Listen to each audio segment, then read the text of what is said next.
அஞ்சுமுகம் தோன்றின் ஆறுமுகம் தோன்றும் வெஞ்சமரில் அஞ்சேல் என வேல் தோன்றும் நெஞ்சில் ஒருகால் நினைக்கின் இருகாலும் தோன்றும் முருகா என்று ஓதுவார்முன். ஓம் சரவண பவ. நண்பர்கள் அனைவருக்கும் வணக்கம். குரு பயிற்சி 2024 நடக்கின்ற குரோதி வருடம் சித்திரை மாதம் 18ஆம் தேதி புதன்கிழமை குரு பகவான் மேசராசியிலிருந்து ரிஷபராசிக்கு பயிற்சி ஆகிறார்.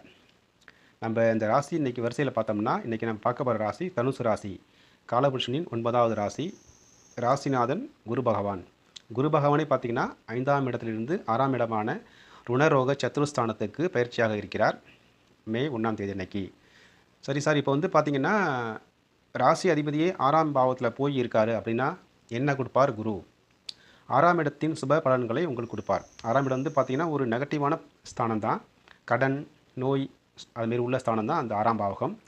6ஆம் பாவத்தில் ஒரு சுபகிரகம் போயிருக்கும்போது அந்த 6ஆம் பாவகத்தின் நல்ல பலனை மட்டுமே கொடுப்பார். பார்த்திங்கன்னா சுப கடன், அதாவது ஏற்கனவே பார்த்திங்கன்னா உங்களுக்கு இந்த லோன்லாம் அப்ளை பண்ணி வச்சுருப்பீங்க. வீட்டு லோன், வாகன லோன் சார்ந்த கடன்கள்லாம் பார்த்திங்கன்னா நம்ம பேங்க்லேயோ இல்லை வேறு இடங்களையோ அந்த அப்ளை பண்ணியிருப்பீங்க. அதெல்லாம் அந்த காலகட்டங்களில் உங்களுக்கு அப்ரூவல் ஆகும். 6ஆம் இடம் தான் வேலை. இது வரைக்கும் வந்து வேலை இல்லாதவங்களுக்கு கண்டிப்பான வேலை அமைப்புகள் கண்டிப்பாக சிறப்பான வேலையாக அமையும். உங்களுக்கு ஏற்கனவே வேலையில் இருக்கிறவங்களுக்கு அந்த வேலையில் இருக்கிற மன அழுத்தங்கள் இல்லை வந்து கருத்து வேறுபாடுகள் பிரச்சனைகள்லாம் அந்த காலகட்டங்களில் உங்களுக்கு குறையும். அடுத்து குருவோட பார்வையை பார்ப்போம். குருவுக்கு வந்து 5, 7, 9 பார்வை இருக்கு இல்லையா? ராசிக்கு 10ஆம் இடமான கன்னி ராசியை வந்து தன்னுடைய 5ஆம் பார்வையால் குரு பார்ப்பார்.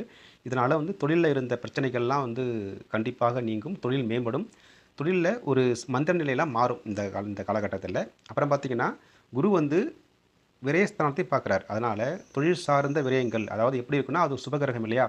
அதனால் தொழிலை முன்னேற்றத்திற்கு கொண்டு செல்லும்.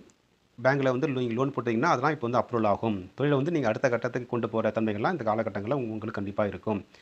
6ஆம் பாவம் வேலை இல்லையா? தொழில் சார்ந்த வேலையாட்கள், உங்களுக்கு சிறந்த வேலையாட்கள் வந்து இந்த காலகட்டங்கள் அமைவாங்க. ஒரு நம்பிக்கையான ஒரு வேலையாள் இது வரைக்கும் நம்மளுக்கு அமையலையே அப்படின்னு ஒரு கவலையில் இருந்தவங்களாம் இந்த காலகட்டங்களில் பார்த்திங்கன்னா உங்களுக்கு சிறப்பான வேலையாட்கள் அமைவாங்க. அந்த வேலையாட்கள் மூலயமாக தொழில் வந்து சிறப்பாக நடைபெறும். இந்த காலகட்டங்களில் தொழில் சார்ந்த முன்னேற்றங்கள் என்ன வேணும்னா சொன்னீங்கன்னா, இங்கே வந்து இந்த தொழிலுக்காக வந்து ஒரு வாகனம் வாங்கலாம், இல்லை வந்து ஒரு இடம் வாங்கலாம். இதெல்லாம் பார்த்திங்கன்னா விரயம் இல்லையா? நம்ம வந்து பணம் செலவு பண்ணுற அமைப்புகள் இல்லையா? அதனால் தொழில் சார்ந்த விரயங்கள் இந்த குரு பகவானால் இருக்கும். அது வந்து இதெல்லாம் பார்த்திங்கன்னா ஒரு சுப விரயம் அப்படின்னு நீங்கள் வந்து எடுத்துக்கலாம். அடுத்து பார்த்திங்கன்னா இந்த 12ஆம் பாவம் தான், ராசிக்கு 12ஆம் பாவம் தான் பார்த்திங்கன்னா அதிகமான பயணங்களை குறிக்கிறது. இதுவரை நீங்கள் வந்து வெளிநாட்டு அமைப்புகள் சார்ந்த நிறைய பேர் வந்து அப்ளை பண்ணிவிட்டு வெயிட் பண்ணிட்டு இருப்பாங்க இல்லையா விசாவுக்காக? அதெல்லாம் இந்த காலகட்டங்களில் உங்களுக்கு அப்ரூவல் கிடைக்கும். அடுத்து தொழில் வேலை சார்ந்த அதிகமான பயணங்கள், பிரயாணங்கள்லாம் இந்த காலகட்டம் அலைச்சல் நிறைய இருக்கும். அலைச்சல் இருக்கும், விரயங்கள் இருக்கும். அது வந்து சுப விரயங்களாக இருக்கும். அப்படி நீங்கள் வந்து புரிஞ்சுக்கலாம். அடுத்து இப்போ இந்த குரு வந்து பார்த்திங்கன்னா விரயங்களும் அது மட்டுமே கொடுப்பாரா அப்படின்னு கேட்டிங்கன்னா, கண்டிப்பாக அவருடைய 9ஆம் பார்வை ராசிக்கு 2ஆம் இடமான தனஸ்தானத்தையும் பார்க்குது. அதனால் குரு வந்து விரயங்களையும் கொடுப்பாரு, சில சுப கடன்களையும் கொடுப்பாரு, அதே நேரத்தில் வருமானத்தையும் கொடுப்பாரு. அதாவது சிறந்த வேலை அமைப்பின் மூலம் உங்களுக்கு சிறப்பான வருமானம் உண்டு, தொழில் மூலயமான உங்களுக்கு சிறப்பான வருமானம் உண்டு. அதேமாரி உங்களுக்கு வந்து வேலை மற்றும் தொழில் அமைப்புகள் மூலம் மிகச்சிறப்பான வருமானத்தையும் அவர் கொடுப்பார். இந்த பாவனை பார்த்திங்கன்னா தனம், குடும்ப, வாக்குஸ்தானம் அப்படின்னு சொல்லுவாங்க. அதனால் குடும்பத்திலிருந்து வந்த சிறு சிறு கருத்து வேறுபாடுகள் எல்லாம் இந்த காலகட்டங்களில் குறையும்.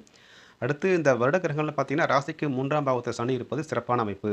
இந்த விபஜய ஸ்தானத்தில் இருக்கிறது மிகச்சிறப்பான அமைப்பு இந்த தனுசு ராசிக்கு. ராசிக்கு 4ல் ராகு இருக்கார் இல்லையா? ராசிக்கு 4ஆம் இடத்துல ராகு இருக்கிறது ஒரு சின்ன குறை தான். தாயார் மூலயமான சில அவங்களுக்கு உடல்நல பிரச்சனைகள்லாம் கொடுக்கும். இருந்தாலும் பெரிய அளவான பாதிப்புகள்லாம் ஒன்றும் கிடையாது. குரு வந்து உங்களுக்கு வருமானம் கொடுப்பார், விரயங்களும் கொடுப்பார் அப்படின்னு நீங்கள் புரிஞ்சுக்குங்க.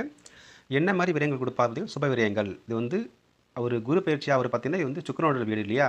சுக்கிரன் தான் அந்த வீடு வாகனம் சார்ந்த அந்த காரகத்துவம் பெற்றவர். அவரோட வீட்டுக்கு குரு வந்து பயிற்சியாகி விரயஸ்தானத்தை பார்க்குறதுனால நீங்கள் புதுசாக ஒரு வாகனம் வாங்கலாம், அந்த தொழில் சார்ந்த வாகனம் வாங்கலாம், இல்லை வந்து இந்த வீடு கட்டுவதற்கு ஒரு இடம் வாங்கலாம், அல்லது வீட்டை வந்து புதுப்பிக்கலாம். அதுமாரி உள்ள செலவுகள்லாம் விரயங்கள்லாம் கண்டிப்பாக இந்த காலகட்டங்களில் உண்டு.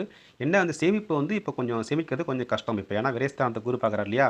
வருமானம் கொடுப்பாரு, ஆனால் அது வந்து சேமிக்கிற அளவுக்கு தன்மைகள் இப்போதைக்கு இருக்காது. அது வந்து சின்ன குறை தான். மற்றபடி பார்த்திங்கன்னா வருமானம் வந்து ஒரு சில தாமதங்களுக்கு பிறகு கிடைக்கும். ஏன்னா 6ஆம் இடம் வந்து மறைவு ஸ்தானம் இல்லையா? இப்போ வந்து 5ஆம் தேதி நம்மளுக்கு இன்றைக்கி ஒரு பணம் வரணும் அப்படின்னு பார்த்தீங்கன்னா, அது வந்து 8ஆம் தேதினா ஒரு அப்படியே அதுக்கு மேலே வரும் அப்படின்னு வந்து நீங்கள் புரிஞ்சுக்கணும். அது மாதிரி புரிஞ்சுக்கணும். வருமானம் சிறு தடைகளுக்கு பின் கிடைக்கும். கண்டிப்பாக ஆனா வருமானம் உண்டு. சிறு தடைகளுக்கு பின் வரும் அவ்வளோதான். ஏன்னா அது 6ஆம் பாவத்திலிருந்து குரு பார்க்கறதால, சிறு தடைகளை கொடுத்து அப்புறமேந்து வருமானத்த கொடுப்பாரு. மற்றபடி இந்த தனுசு ராசிக்கு பெரிய அளவிலான பிரச்சனைக்கு ஒண்ணும் இல்ல. ஏன்னா குரு வந்து உங்க ராசிநாதன் இல்லையா?